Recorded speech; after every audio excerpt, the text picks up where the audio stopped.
Hi friends, இன்னைக்கு ஒரு தொக்கு பண்ணலாமா? தினம் ஒரு தொக்கு போட்டுட்ருக்கேன். ஒரு தம்பி கேட்டாப்புல இன்னைக்கு கொத்தமல்லி தொக்கு போட்டு பண்ணுவோம்.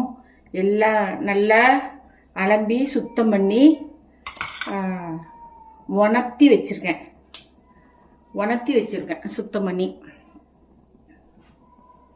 பாருங்க. நல்லா இதெல்லாம் எடுத்து ஈரம் ரொம்ப இருக்கக்கூடாது தொக்குக்கு.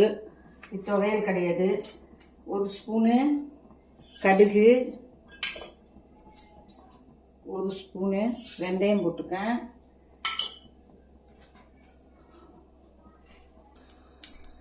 வெடிக்குது, உங்களுக்கு சத்தம் கேட்கும்னு நினைக்கிறேன். இந்த ஸ்டேஜில் மிளகாய் ஒரு 10 போட்டுக்குவோம்.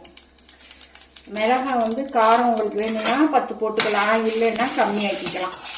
மிளகாய் கொஞ்சம் மொடன்னு ஆரம்பிட்டும் லைட்டாக வெடிக்கும் போதே நம்ம போட்டுக்கணும். அதுதான் ரெண்டுக்கும் கரெக்டாக வரும்.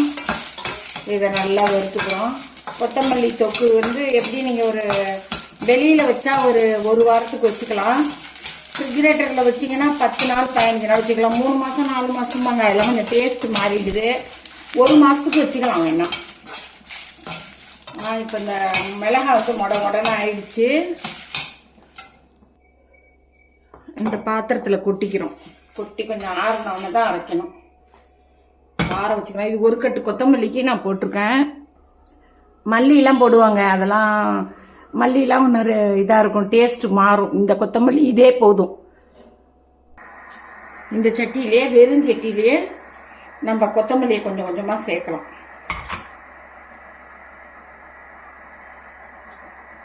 இது நல்லா சுத்தம் பண்ணியிருக்கேன். அது ஒன்று வேர் கிடக்கு இதில் எடுத்துடுறேன். சுத்தம் பண்ணது தான். இது அப்படியே வதங்கி சின்னதாக ஆகிடும். சுத்தம் பண்ணி காற்றுல அப்படியே ஒரு காட்டன் துணியிலையோ இல்லை பேப்பரில் போட்டால் கூட ஒட்டிக்கும். காட்டன் துணியில் போட்டிங்கன்னா அப்படியே வதங்கிடும் உங்களுக்கு. இது கலர் மாறாமல் இருக்கிறதுக்காக வெந்நீரில் போட்டு எடுக்கிறாங்க. எனக்கு அதிலலாம் ஒரு இது இல்லை. சும்மா போட்டாலே கலர் மாறாமல் வதக்கி. இந்த ஸ்டேஜில் கல்லுப்பு போட்டுக்கிறோம். பாருங்கள் எவ்வளோ வந்து அடங்கிடுச்சு. கல்லுப்பு போட்டோம்னா கொஞ்சம் தண்ணி வரும். அது அப்புறம் போட்டோம்னா நிறைய தண்ணி வந்துடும். அதனால இப்பயே தண்ணியெல்லாம் சுண்டட்டும். அதனால போட்டிருக்கேன், கல்லுப்பு போட்டிருக்கேன். கல்லுப்பை போட்டு நல்லா இது பண்ணோம்னா இன்னும் அப்படியே உள்ளடங்கி போயிடும். நல்லா சுண்டி வந்துடும் கொஞ்சம். இது ஹாஸ்டலில் இருக்க பிள்ளைங்களுக்கு வீட்டில் கூட செஞ்சு பேரண்ட்ஸ் கொடுத்து அனுப்புகிறோம். இல்லை அது பிள்ளைங்களே கூட செஞ்சிடலாம்.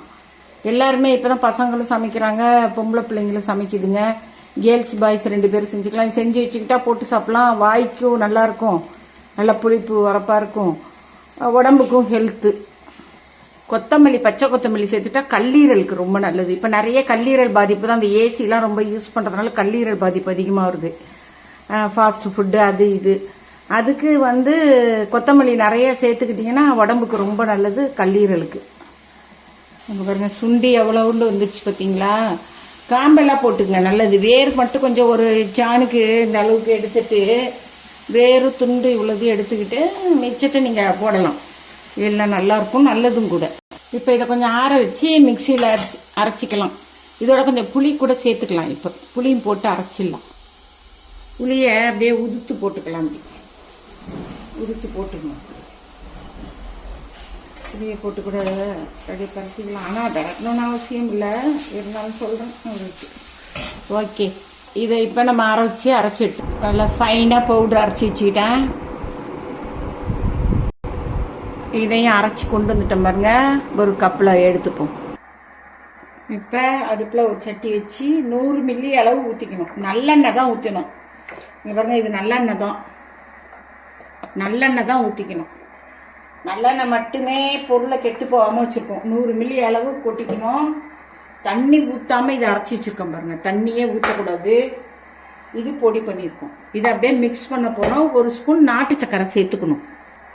எண்ணெய் காயட்டும். எங்கள் வீட்டில் மேக்சிமம் எல்லாருக்கும் கடுகு இல்லாமல் இருந்தால் தான் பிடிக்கும் இதில்.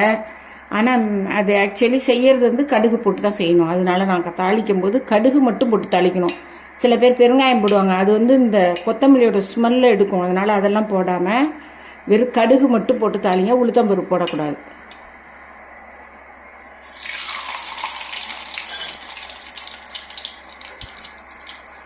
கடுகு போட்டிருக்கேன், நல்லா வெடிக்குது.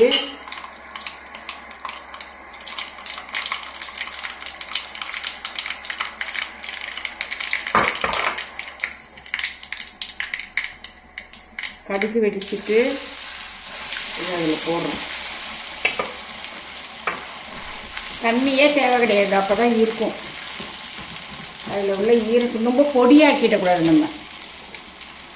இது கரெக்டாக அதுக்குள்ளே தான் போட்டுக்கேன், அதனால் போட்டுக்கிறேன்.